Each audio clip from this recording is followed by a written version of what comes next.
Hello friends, good morning. आज हम standard third में सब्जेक्ट इंग्लिश में यूनिट 11 देखेंगे, जिसमें हमने स्पेलिंग देख लिए थे और अब हम एक्टिविटी स्टार्ट करेंगे। ओके, तो इंडियन म्यूज़िक, इसके हमने स्पेलिंग देख लिए थे। आपने वो सब तैयार भी कर दिए होंगे। तो activity 1, do you know the history of Indian music? Here is a very brief outline for you. Note down the points you like in your notebook and share with your family members. Identify the instruments with the help of your friends. तो friends, आप activity 1 में देख रहे हैं, ये picture देख रहे हो। सो मैनी म्यूजिकल इंस्ट्रूमेंट दिखाई दे रहे हैं, दिख रहे हैं। तो बच्चों, आपको यहाँ पे इंडियन म्यूज़िक की हिस्ट्री पता है? ये म्यूज़िक पूरा ये पता है, पूरा चैप्टर म्यूज़िक के ऊपर ही है। ये पूरा चैप्टर है वो म्यूज़िक के ऊपर है। तो स्टार्ट करते हैं। तो ये फर्स्ट वाली पिक्चर है, इसे हम हारमोनियम बोलते हैं। ये वाली है, इसे हम सितार कहते हैं और इसे हम तबला कहते हैं। और ये तानपुरा है। ये है फ्लूट, ये है सरोद, ये है वायोलिन और ये है गिटार। अब हम नीचे देखेंगे तो India has a very long history of music. तो ये म्यूज़िक की हिस्ट्री बहुत ही लंबी है। North Indian music in particular is over 2000 years old. It has been developed in temples and royal places. Indian classical music has two basic components, which are raga, the melody, and tala, the rhythm. There are hundred of ragas and talas. However, if we learn the basic compositions of the tala, it is not hard to follow some Indian music by tapping along. तो बच्चों, कौन से music की बात कर रही हूँ मैं? नॉर्थ इंडियन म्यूज़िक, मैं इसकी बात कर रही हूँ। बहुत ही पुराना, 2000 साल पुराना म्यूज़िक है। मतलब कि उसका टेम्पल के अंदर, यानी कि बड़े महल के अंदर, महल के अंदर नाच गाना होता है और म्यूज़िक बजाया जाता है। जो अब नाच गाना करते हो और म्यूज़िक बजाते हैं ना, वही इंडियन क्लासिकल म्यूज़िक, जिसके 2 बेसिक कंपोनेंट है। एक को बोलते हैं रागा, यानी कि राग, जिसे हम बोलते हैं ना राग, और दूसरा है ताला। ताला मीन्स रिदम, जिसे हम ताल कहते हैं। जब कोई गाता है तब सुर में नहीं था, ऐसा यह हम समझाते हैं। जो सुर में नहीं होता है तो हम समझाते हैं ताला में, रिदम में, तो ऐसे कहते हैं। ऐसे एक दो नहीं है, 100 है। तो आप भी बच्चों ये सीख सकते हैं। आपको, आपके घर में भी कोई होगा जिसको ये आता होगा। ठीक है, आगे हम एक्टिविटी 2 देखेंगे। तो इसमें work in 2 groups, A and B group.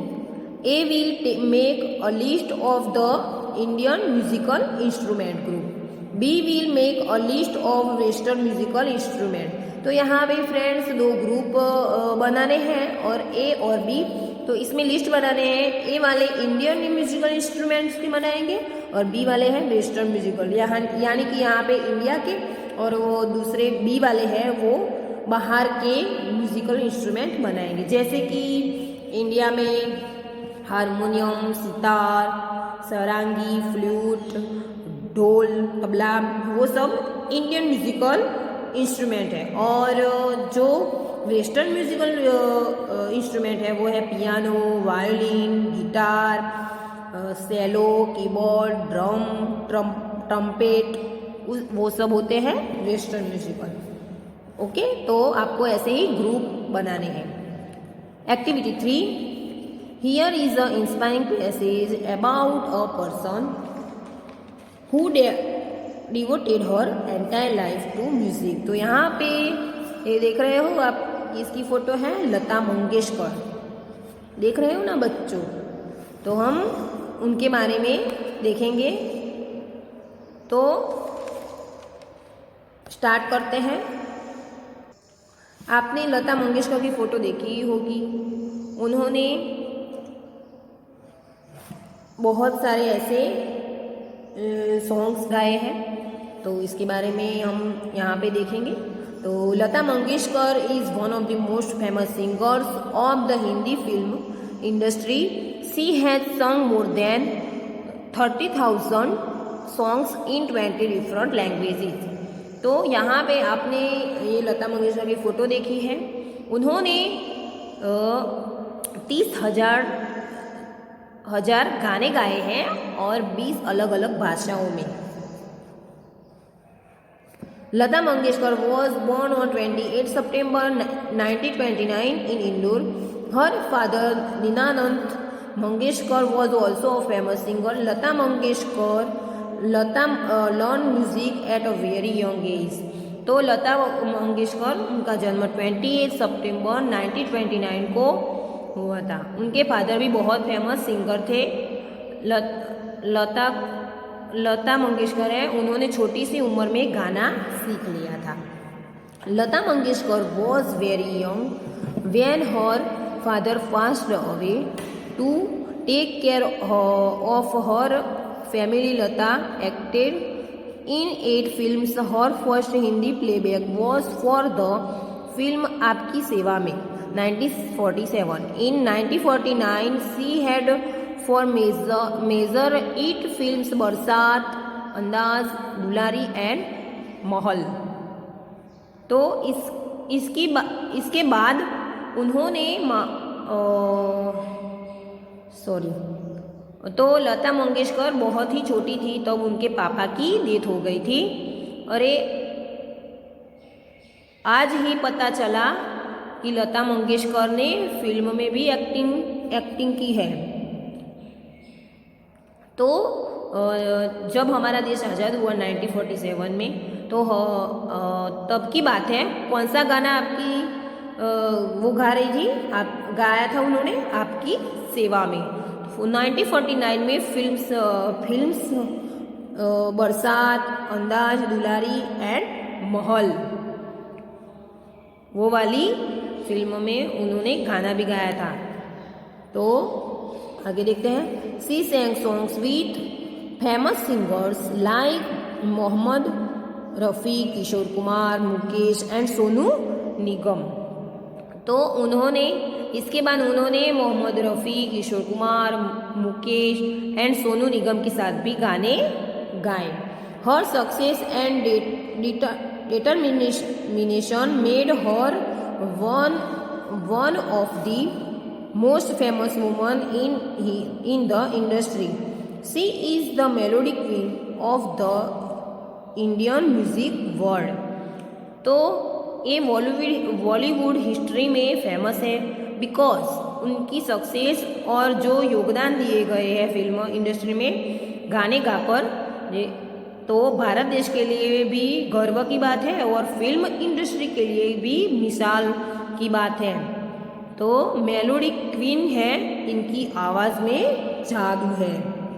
Lata Mangeshkar has received many awards. The highest honor among this award was Bharat Ratna. After receiving all this, तो लता मंगेशकर काफ़ी सारे एवॉर्ड, उनको काफ़ी सारे एवॉर्ड मिले थे। सबसे बड़ा होता है जो रत्न एवॉर्ड जो मिलता है वो हमारा है भारत रत्न अवार्ड, ये भी उनको मिला है। आप देख सकते हैं कि कितनी बड़ी हस्ती है। Ever she stopped accepting awards to promote new talent. She continues to sing even today and perform live also. Lata Mangeshkar is truly a live legend of Indian music. तो इतनी सारे अवार्ड्स मिलने के बाद इन्होंने क्या किया पता है? आप मुझे कितने सारे अवार्ड देते हैं, बाकी सारे बच्चों का क्या होगा, वो ऐसे बोलती हैं। तो आज भी वो गाती हैं, उनको सत सत सलाम है। हमारे लिए ये एक लिविंग लीजेंड, हमारे देश का नाम, बॉलीवुड का नाम आज दुनिया भर में प्रचलित है। तो यहाँ तक हमने एक्टिविटी 3 तक देखा है फ्रेंड्स। तो आपके समझ में आ गया होगा जैसे मैंने आपको समझाया। Thank you.